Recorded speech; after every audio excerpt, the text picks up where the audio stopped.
പത്തരമാറ്റ സീരിയലിന്റെ വരാനിരിക്കുന്ന episode review വിശേഷങ്ങളിലേക്ക് എല്ലാവർക്കും സ്വാഗതം. ജലജ ചെന്നിട്ട് അബിയുടെ അടുത്ത് പറയുന്നുണ്ട്, നവ്യയുടെ കുഞ്ഞിനെ കളയാൻ വേണ്ടിയിട്ട് അനാമികയും അനാമികയുടെ അമ്മയും ശ്രമിക്കുന്നുണ്ട്.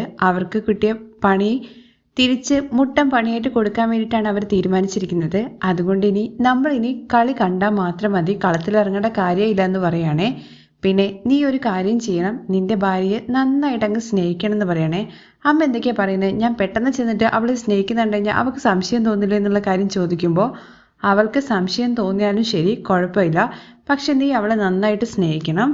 ഇന്ന് രാത്രിയോട് കൂടിയിട്ട് അവളുടെ കുഞ്ഞിൻ്റെ കാര്യത്തിലൊരു തീരുമാനമാകും. പിന്നെ അവൾ കിടന്ന് സങ്കടപ്പെടുന്നത് നമുക്ക് കാണാടാ. അതുകൊണ്ട് അവൾക്ക് ഇച്ചിരി സന്തോഷം കൊടുത്തേക്കെന്ന് പറയാൻ കേട്ടോ. അമ്മ പറഞ്ഞത് പ്രകാരം തന്നെ മോൻ നേരെ നവ്യക്കരികിലേക്ക് ചെല്ലുമ്പോൾ നവ്യ ഓറഞ്ച് കഴിച്ചുകൊണ്ടിരിക്കുകയാണ്. ഞാൻ തൊലി പൊളിച്ച് തരാം മോളെ എന്നൊക്കെ പറഞ്ഞ് ഭയങ്കര സോപ്പിടലൊക്കെയാണ്. അവിയുടെ പെട്ടെന്നുള്ളൊരു മാറ്റം നവ്യക്ക് നല്ല സംശയം തോന്നുന്നുണ്ട്. മണ്ഡലകാലം നോൽമ്പ് തുടങ്ങിയതുകൊണ്ട് തന്നെ ഞാൻ പുതിയൊരു മനുഷ്യനായി എന്നൊക്കെ പറഞ്ഞിട്ട് നവ്യയെ വിശ്വസിപ്പിക്കുന്ന രീതിയിൽ ഓരോ കാര്യങ്ങൾ ചെയ്യുന്നുണ്ടെങ്കിൽ പോലും നവ്യയുടെ മനസ്സിൽ എപ്പോഴും അബിയുടെ സ്വഭാവം എങ്ങനെയാണെന്നുള്ള കാര്യം നന്നായിട്ട് അറിയാലോ. അതുകൊണ്ട് അത്ര വിശ്വസനീയമായിട്ട് തോന്നുന്നില്ല കേട്ടോ. അത് കഴിഞ്ഞിട്ട് അവളെ സന്തോഷിപ്പിക്കാൻ എന്ന മട്ടിൽ നമുക്ക് രണ്ടുപേർക്കും കൂടി നാളെ രാവിലെ നിന്റെ വീട്ടിലേക്ക് പോയെന്ന് പറയണേ. നീ സത്യം തന്നെയാണോ പറയുന്നതെന്ന് ചോദിക്കുമ്പോൾ അതേ പോകാം, എന്തായാലും ഞാൻ എൻ്റെ വീട്ടിൽ വിളിച്ച് പറയുന്നൊന്നുമില്ല, കാരണം നാളെ രാവിലെ ആകുമ്പോൾ ചിലപ്പോൾ നിന്റെ മനമാറ്റം ഞാൻ സാധാരണയായിട്ട് കാണുന്നതല്ലോ ആണല്ലോ, അപ്പം എന്നെ വിഷമിക്കാൻ വേണ്ടിയിട്ട് നീ ഇങ്ങനെയൊക്കെ ചെയ്യുന്നതാണെന്നൊക്കെ പറയുന്നുണ്ട്.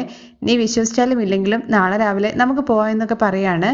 അങ്ങനെ പിറ്റേ ദിവസം രാവിലെ അവർ റെഡി ആയിക്കൊണ്ടിരിക്കുകയാണ് പോകാൻ വേണ്ടിയിട്ട്. അങ്ങനെ ഭയങ്കര സോപ്പിടുന്ന രീതിയിൽ ഉമ്മ കൊടുക്കാനൊക്കെ പോകുന്നുണ്ട് കേട്ടോ.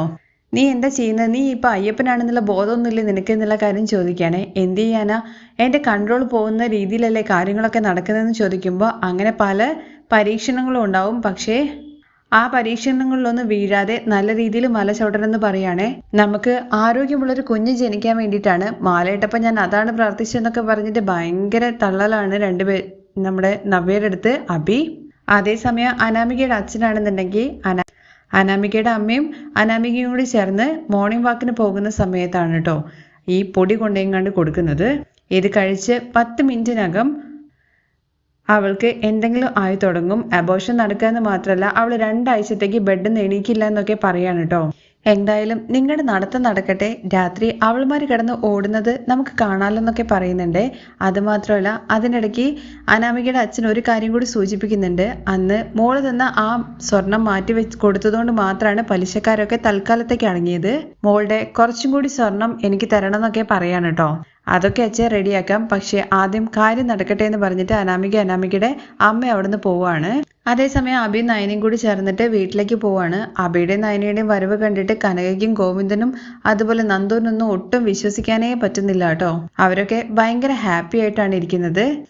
അങ്ങനെ അബി വീട്ടിലേക്ക് കയറി ചെല്ലുമ്പോൾ തന്നെ കനകയുടെ അടുത്തും ഗോവിന്ദൻ്റെ അടുത്തൊക്കെ അങ്ങനെ അനുഗ്രഹമൊക്കെ മേടിക്കുന്നുണ്ട് കേട്ടോ. വലിയ സ്വാമിയൊക്കെ അല്ലേ, അതുകൊണ്ട് അനുഗ്രഹമൊക്കെ മേടിച്ചിട്ടാണ് ഉള്ളിലേക്ക് കയറുന്നത്. അതും കൂടി ആകുമ്പോഴത്തേക്ക് അവരെ വീഴ്ത്താന്നുള്ളൊരു മനസ്സിലിരിപ്പിലാണ് നമ്മുടെ അബി ഇങ്ങനെയൊക്കെ ചെയ്യുന്നത് കേട്ടോ. നന്ദുവിൻ്റെ അടുത്താണെങ്കിലും സുഖമല്ലേ, പിന്നെ നിനക്ക് അനിയെ ഇഷ്ടമാണെന്നുള്ള കാര്യം ഞാൻ പിന്നീടാണ് മോളെ അറിഞ്ഞത്. ഇതിനെക്കുറിച്ച് നേരത്തെ അറിയുമായിരുന്നെങ്കിൽ നിങ്ങളുടെ കല്യാണം ഞാൻ നടത്തി തരുമായിരുന്നു എന്നൊക്കെ പറഞ്ഞിട്ട് നമ്മുടെ നന്ദുവിനെ ഒന്ന് ഭയങ്കര സ്നേഹിക്കുന്ന രീതിയിലൊക്കെ സംസാരിക്കുകയാണ് കേട്ടോ. എന്തായാലും അനാമിക എന്ന് പറയുന്നവൾ അത്ര നല്ലവളൊന്നുമല്ല, നീയായിരുന്നു അവൻ്റെ ജീവിതത്തിലേക്ക് ശരിക്കും വരേണ്ടവളെന്നൊക്കെ പറയണേ. മോനെ ഇനിയിപ്പോൾ അതിനെക്കുറിച്ചൊന്നും പറയണ്ട എന്ന് പറയുമ്പോൾ, എന്തായാലും നന്ദുവിന് നല്ലൊരു ചെക്കനെ കണ്ടെത്തിയിട്ട് നമുക്ക് കല്യാണം നടത്തണം അമ്മയെന്നൊക്കെ പറയണം കേട്ടോ. അങ്ങനെ അമ്മയെന്നൊന്നും ഇതുവരെ കനകയെ വിളിച്ചിട്ട് പോലും ഇല്ലല്ലോ. അതൊക്കെ കേൾക്കുമ്പോൾ അവർക്കും ഭയങ്കര സന്തോഷമൊക്കെ ആവുന്നുണ്ട്. പക്ഷെ ഉദ്ദേശം വേറെയാണല്ലോ.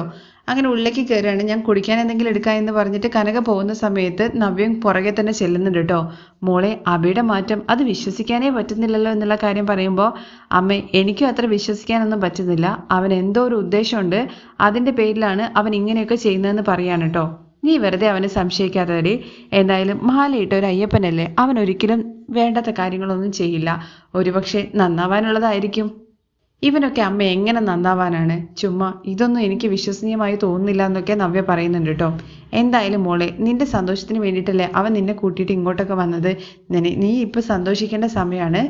ഒരു കുഞ്ഞു വയറ്റിലുണ്ട് നിന്റെ. അപ്പോൾ നീ ഇതൊന്ന് സംശയത്തിൻ്റെ രീതിയിൽ എടുക്കാതെ നിന്റെ ഭർത്താവിൻ്റെ സ്നേഹം നീ ഏറ്റുവാങ്ങുകയാണ് വേണ്ടതെന്നൊക്കെ പറയുന്നുണ്ട്. പക്ഷെ അപ്പോഴും നവ്യയ്ക്ക് അത്ര അങ്ങോട്ട് ഒരു ദഹിക്കുന്നില്ല കേട്ടോ അബിയുടെ സംസാരമൊന്നും. അങ്ങനെ ഭക്ഷണമൊക്കെ കഴിച്ച് അതുപോലെ നവ്യയും കൊണ്ട് പുറത്തൊക്കെ ചുറ്റിക്കറങ്ങി ഭയങ്കര ഹാപ്പി ആയിട്ടാണ് കേട്ടോ അവർ തിരിച്ചു വരുന്നത്.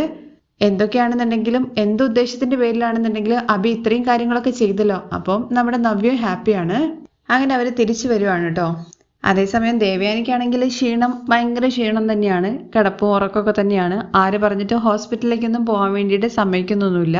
എൻ്റെ ക്ഷീണം മനസ്സിലാണെന്ന് പറഞ്ഞുകൊണ്ട് നയന അവിടെ ഉള്ളത് കൊണ്ടാണ് ഭയങ്കര ക്ഷീണം. അങ്ങനെ നയനയോട് നമ്മുടെ ആദർശ് കൂടുതൽ അടുക്കുന്നത് കൊണ്ടാണ് എൻ്റെ മനസ്സിന് ഭയങ്കരമായിട്ട് വിഷമം എന്നൊക്കെ പറഞ്ഞിട്ട് മറ്റുള്ളവരുടെ മുമ്പിൽ ഇങ്ങനെ നയനയെ കുറ്റപ്പെടുത്തുന്ന രീതിയിൽ ഇങ്ങനെ സംസാരിക്കുന്ന രീതിയൊക്കെയാണ് കേട്ടോ നമ്മുടെ ദേവയാനി ഫോളോ ചെയ്തുകൊണ്ടിരിക്കുന്നത്.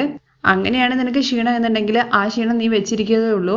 ഹോസ്പിറ്റലിൽ പോയാലൊന്നും നിനക്ക് ആ ക്ഷീണം മാറാനും പോകുന്നില്ല എന്നൊക്കെ പറഞ്ഞിട്ടാണ് ജയൻ അവിടുന്ന് പോകുന്നത്. അമ്മയെ ഹോസ്പിറ്റലിലേക്ക് വാ, അമ്മ വെറുതെ വാശി വെച്ചിരിക്കേണ്ടെന്നൊക്കെ ആദർശ് പറയുമ്പോഴും ദേവയാനി അതൊന്നും കേൾക്കുന്നില്ല കേട്ടോ. അങ്ങനെ രാത്രിയാവാണ്. രാത്രി നയന പാലൊക്കെ ഉണ്ടാക്കിയിട്ട് വെച്ചിട്ടുണ്ട്. നയന സ്ഥിരമായിട്ട് നവ്യയ്ക്ക് പാല് കൊടുക്കുന്നതായിട്ട് ദേവയാനി എല്ലാവർക്കും അറിയാവുന്നതാണല്ലോ. അതുകൊണ്ട് തന്നെ നയന റൂമിലേക്ക് പോകുന്ന സമയം നോക്കിയിട്ട് അതിനകത്ത് പൊടി കലക്കുന്നുണ്ട് കേട്ടോ. ആര്? നമ്മുടെ അനാമിക അമ്മയും കൂടി ചേർന്നിട്ട്. അങ്ങനെ മോള് നോക്ക്, ആരും ഇവിടെ ഇല്ലല്ലോ എന്നുള്ള കാര്യം ഉറപ്പുവരുത്തണം എന്നൊക്കെ പറഞ്ഞിട്ട് മോള് പുറത്തിങ്ങനെ നോക്കിക്കാണ്. അമ്മയാണ് പാലിൽ പൊടിയൊക്കെ കലക്കി വെക്കുന്നത് കേട്ടോ. അങ്ങനെ രണ്ടുപേരും അവിടെ ആരും ഇല്ല എന്നൊക്കെ ഉറപ്പ് വരുത്തിയിട്ട് അവിടുന്ന് പോവാണ്. അതേസമയം രാത്രി ദേവയാനിക്കാണെങ്കിൽ ഭയങ്കര ക്ഷീണമാണല്ലോ. അപ്പോൾ ജയൻ പറയുന്നുണ്ട്, നീ ഒരു ഗ്ലാസ് പാല് കുടിക്കുന്നത് നല്ലതായിരിക്കും. ഞാൻ നയനമോളെടുത്ത് പറയാമെന്ന് പറയുമ്പോൾ എനിക്ക് അവളുടെ പാലൊന്നും വേണ്ട എന്ന് പറയണേ. നീ എന്തിനാ ഈ വാശി കാണിക്കുന്നത് ദേവയാനി? ആ പാല് നയനമോൾ തന്നെന്ന് വെച്ചിട്ട് എന്താ സംഭവിക്കാൻ വേണ്ടി പോകുന്നത്? പാല് ആര് തന്നു കഴിഞ്ഞാലും കുടിച്ചാൽ പോലെന്ന് ചോദിക്കുമ്പോൾ എനിക്കെന്തോ അത് വേണ്ട ചേട്ടാ എന്ന് പറയണേ. അങ്ങനെയാണെങ്കിൽ നീ ടെൻഷൻ അടിക്കണ്ട, ഞാൻ തന്നെ നിനക്ക് കൊണ്ടുവന്ന് പാലെടുത്തോണ്ട് തരാം എന്ന് പറയാൻ കേട്ടോ. അപ്പോഴേക്കും നയന ഗ്ലാസ്സിലൊക്കെ ഒഴിച്ച് റെഡിയാക്കി വെച്ചതാണല്ലോ നവ്യയ്ക്ക് കൊടുക്കാൻ വേണ്ടിയിട്ട് പാല്. അതിനകത്ത് കൊണ്ടുപോയിട്ടാണ് പൊടി കലക്കി വെച്ചിരിക്കുന്നത്. ഇത് ജയം പോയിട്ട് എടുക്കാണ് കേട്ടോ. അവിടെ ചെന്ന് നോക്കുമ്പോൾ പാല് തിളപ്പിച്ച് വെച്ചിട്ടുണ്ട്, ഗ്ലാസ്സിലാക്കി വെച്ചിട്ടുണ്ട്. ഇത് നയനമോള് റെഡിയാക്കി വെച്ചതായിരിക്കും. എന്തായാലും ദേവയാനിക്ക് കൊടുക്കാം. അപ്പോഴാണ് കേട്ടോ നയന അങ്ങോട്ടേക്ക് വരുന്നത്. എന്താ വെച്ചാൽ ഇവിടെ ഒന്നുമില്ല മോളെ, ദേവയാനിക്ക് ഒരു ഗ്ലാസ് പാല് കൊടുക്കാമെന്ന് കരുതി, അത്രയേ ഉള്ളൂ. അത് ഞാൻ നവ്യേച്ചിക്ക് തിളപ്പിച്ച് വെച്ചതാണ്, കുഴപ്പമില്ല. അച്ഛൻ അതെടുത്തിട്ട് അമ്മയ്ക്ക് കൊടുത്തോളൂ, ഞാൻ നവ്യേടത്തേക്ക് വേറെ ഉണ്ടാക്കി കൊടുത്തോളാം എന്ന് പറയണേ. ശരി മോളെ എന്ന് പറഞ്ഞിട്ട് ആ പാല് കൊണ്ടുപോയിട്ട് നമ്മുടെ ദേവയാനിക്ക് കൊടുക്കുകയാണ് കേട്ടോ ജയൻ. എന്ന് വെച്ചാൽ നവ്യയ്ക്ക് പൊടി കലക്കി വെച്ചിരിക്കുന്ന ആ പാല് എടുത്തിട്ടാണ് ദേവയാനിക്ക് കൊണ്ടുപോയിട്ട് കൊടുക്കുന്നത്. അങ്ങനെ ദേവയാനി പാല് കുടിക്കുന്നുണ്ട്. അതേസമയം നമ്മുടെ നവ്യയ്ക്ക് കൊടുക്കാൻ വേണ്ടിയിട്ട് നയന വേറെ പാല് തിളപ്പിച്ചിട്ട് അതും കൊണ്ടുപോകുന്നത് അനാമികയും അനാമികയുടെ അമ്മയും കാണുന്നുണ്ടേ. കണ്ടില്ല അമ്മേ, അവള് പാലും കൊണ്ടുപോകുന്നത് അവളുടെ ചേച്ചിക്ക് അനിയത്തി തന്നെ ഗർഭം അലസി പോകാനുള്ള പൊടി കൊടുക്കുന്ന പാല് കൊടുക്കാൻ പോവുകയാണ്. എന്തായാലും കുറച്ച് സമയത്തിനുള്ളിൽ നമുക്ക് ഒരു പൊട്ടിത്തെറിയൊക്കെ കേൾക്കാം അമ്മേ. അങ്ങനെ പതിവ് പോലെ തന്നെ നയനം കൊണ്ടുപോയിട്ട് പാല് കൊടുക്കുകയാണ് നവ്യയ്ക്ക്. നവ്യ അത് കുടിച്ചിട്ട് കിടക്കുന്നുണ്ട് കേട്ടോ. പ്രത്യേകിച്ച് നവ്യ ഒരു അരമണിക്കൂർ കഴിഞ്ഞിട്ടൊന്നും ഒരു റെസ്പോൺസ് ഒന്നും കേൾക്കുന്നില്ല കേട്ടോ. ഇവരാണെങ്കിൽ എന്താണ് നവ്യേൻ്റെ ഇത് കേൾക്കാൻ വേണ്ടിയിട്ട് ഇങ്ങനെ കാതോർത്തിട്ട് ഇരിക്കുകയാണ് അമ്മയും മോളും. പക്ഷെ അതേസമയം ദേവയാനിക്ക് എന്തോ പെട്ടെന്ന് വയ്യാണ്ടാവുകയും ദേവയാനി തളർന്ന് വീഴുകയൊക്കെ ചെയ്യണേ. അങ്ങനെ ദേവയാനിയും കൊണ്ടിട്ട് ഹോസ്പിറ്റലിലേക്ക് പോകുന്നതാണ് ഇവർ കാണുന്നത്. ഇതിപ്പോൾ വല്യമ്മയ്ക്ക് എന്ത് പറ്റി എന്നുള്ള കാര്യം ചോദിക്കുകയാണ് കേട്ടോ നമ്മുടെ അനാമിക അമ്മയുടെ അടുത്ത്. അറിയില്ല മോളെ, നമ്മുടെ പൊടി കലക്കിയ പാല് കുടിച്ചിട്ട് ആ നവ്യയ്ക്ക് ഇതുവരെ ഒന്നും സംഭവിച്ചില്ലല്ലോ അമ്മ എന്നുള്ള കാര്യം പറയുമ്പോൾ അറിയില്ല, വല്യമ്മയ്ക്ക് ഓൾറെഡി ക്ഷീണമൊക്കെ ഉണ്ടായിരുന്നു, 2 ദിവസമായിട്ട് തളർച്ച ഉണ്ടായിരുന്നു, അതിനെന്തെങ്കിലും ആവുമെന്ന് പറഞ്ഞിട്ട് ഇവർ ഹോസ്പിറ്റലിലേക്ക് കൊണ്ടുപോവാണ് കേട്ടോ. എന്നാൽ ഇവരുടെ കൂടെ ഹോസ്പിറ്റലിലേക്കൊന്നും അനാമിക അമ്മയും പോകുന്നില്ല. കാരണം നവ്യയ്ക്ക് എന്തെങ്കിലും സംഭവിക്കുകയാണെന്നുണ്ടെങ്കിൽ അത് അറിയാനുള്ള ആകാംക്ഷയിൽ നിൽക്കുകയാണ് കേട്ടോ അവിടെ. നമ്മുടെ ആദർശും നയനും കൂടി ചേർന്നിട്ടാണ് കേട്ടോ ദേവയാനിയെ ഹോസ്പിറ്റലിലേക്ക് കൊണ്ടുവന്നത്. അപ്പോഴേക്കും വീട്ടിലുള്ള എല്ലാവരും ടെൻഷൻ ആവുന്നുണ്ട്. പറഞ്ഞതാണ് അമ്മയുടെ അടുത്ത് രാവിലെ ഹോസ്പിറ്റലിൽ പോകാം എന്ന്, പക്ഷെ അമ്മ കേട്ടില്ല എന്നൊക്കെ പറഞ്ഞിട്ടാണ് അവർ ഹോസ്പിറ്റലിൽ കൊണ്ടുവന്നത്.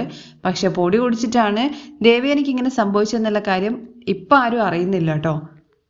ഇനി ഡോക്ടറെ അടുത്ത് കൊണ്ടുപോയി കഴിഞ്ഞ് കഴിഞ്ഞാൽ അറിയാൻ വേണ്ടി പറ്റുമല്ലോ എന്ത് മാരക വിഷമാണ് ഉള്ളിൽ ചെന്നതെന്നുള്ള കാര്യങ്ങളെക്കുറിച്ചൊക്കെ. ആ രംഗങ്ങളുടെ എപ്പിസോഡുകളൊക്കെ വരുന്ന എപ്പിസോഡിൽ നമുക്ക് കേൾക്കാവുന്നതാണ്. മറ്റൊരു വിശേഷവുമായിട്ട് നമുക്ക് വീണ്ടും കാണാം. എല്ലാവർക്കും താങ്ക്